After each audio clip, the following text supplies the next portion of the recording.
পূজা হচ্ছে ভিতরে, খুব সুন্দর লাগছে জলপেশ রাতের অন্ধকারে। দেখো চাঁদটা, দেখো ঈদের চাঁদ আর জলপেশ মন্দির। এদিকে আসো, এদিকে আসো, কিন্তু বোঝা যাচ্ছে না অতটা। পুরাটা নিলে এরকম আসছে, ভালো আসছে না?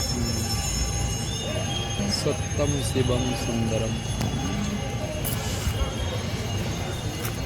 আমাদের মানুষ যেমন লাইন দাঁড়ায় ঘুরে ঘুরে জল ঢালে, কামাখ্যায় যেমন লোক, মানে আমরা গিয়ে করি আর ওখানকার লোক গিয়ে থাকে, আমরা এখানে আবার আমরা বাজারে আসছি, এখানে রাতে সবজি বাজার করতে আসছি জলপেশ মন্দিরে।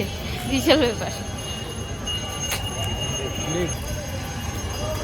এখানে ওখানে ওখানে আমি কোনোদিন লাইন দাঁড়াইনি ওদিকে, এইটা দিয়ে আমিও গেছি, ভালোই লাগছে।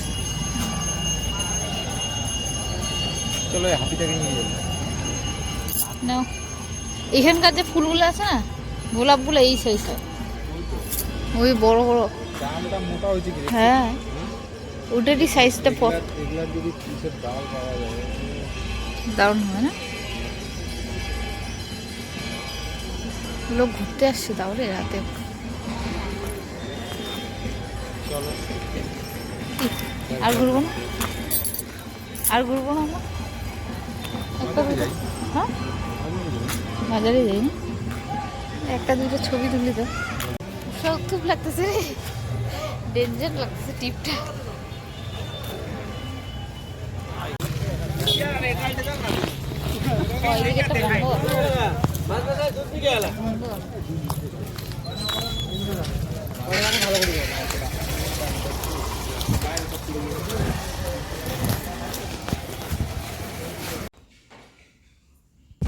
ঝড় বৃষ্টিতে কি অবস্থা করে।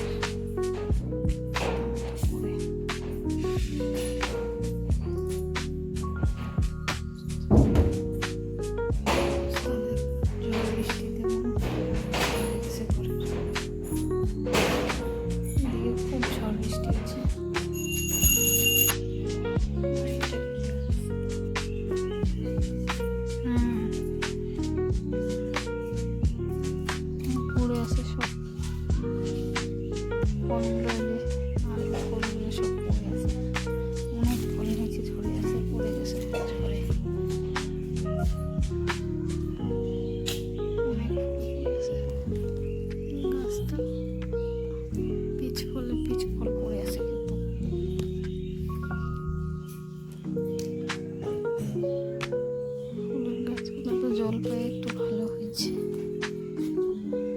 পিছনটা বাইরে যেটা আছে, বাইরে পিছনটা ভালো হয়েছে।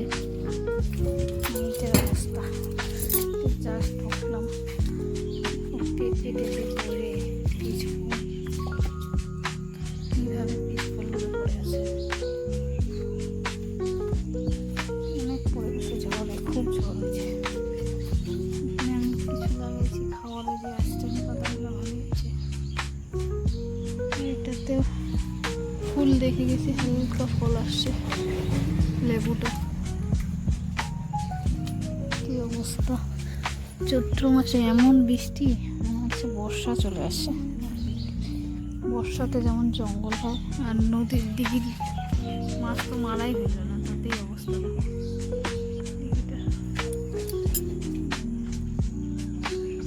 জঙ্গলে ভরপুর হয়ে আছে মাঠটা।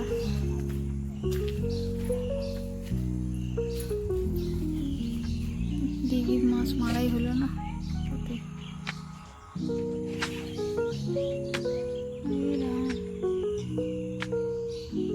বাড়িতে জল লেগে আছে, রসুন বাড়িতে জল লেগে আছে, মাঠে জলে পাতাকপিগুলো 2.5-3 কিলো করে হয়েছে মনে হয়, সব এমনি পড়ে আছে।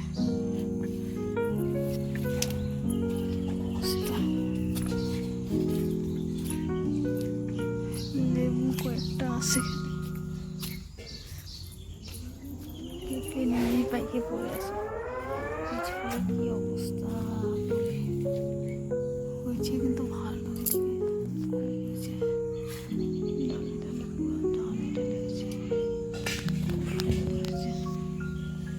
বাড়ির অবস্থা দেখো কি অবস্থা।